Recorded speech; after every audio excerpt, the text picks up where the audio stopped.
Hi everyone! Welcome back to my YouTube channel.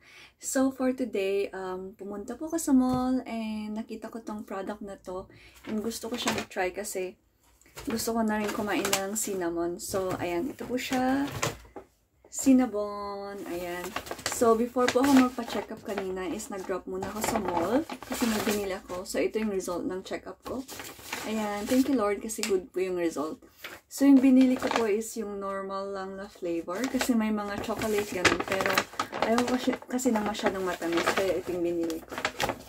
Ayan. So, itong one box is 6 pieces. And then, $24 po siya. Ayan. And, may card pa siyang nakalagay. Ayan. So, ito po yung reheating instructions niya. Ayan. Kung paano siya i-reheat. Ayan. And then, maganda din yung bag niya.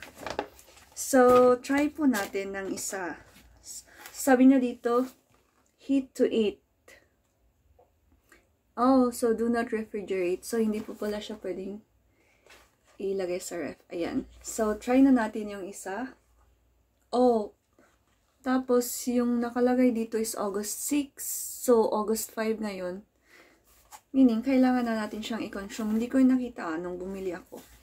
Ayan, i-open na natin siya. Saan ba yung open nito? Dito. Ayan, sorry, first time lang. Ayan, so, and then mababa yung table natin. Sorry. Ayan. So, minsan kasi pag nag-crave ka, kailangan mo siyang bilhin. Yan, $24 naman. Sulit naman yung kasi 6 na piraso. Wait lang po. Ayan. Ala, nasira na yung box niya. Okay lang. Ayan. Run! So, ayan po siya. 6 pieces na cinnamon rolls. Ayan. So, try natin yung isa. May mga ano din, yung malalaki, pero ito na lang binili ko yung maliit. Ayan.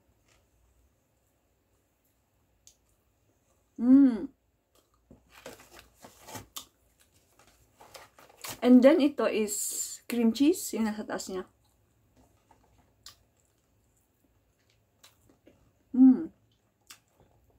Masarap.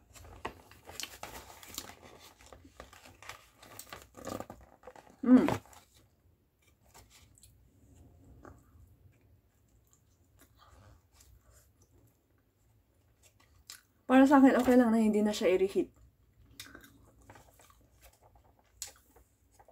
Kasi ito malamig na, pero okay naman.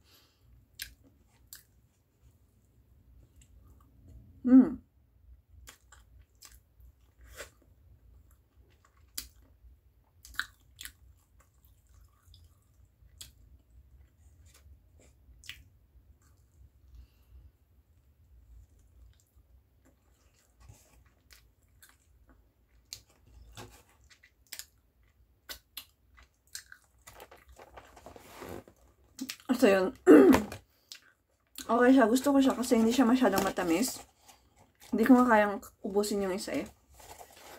Inom muna ako ng tubig bago ko ubusin. Ayan. So, ito po is nabili ko siya sa Westfield Carousel. And $24 lang po yung 6. And then, pag hindi ko sure yung iba eh.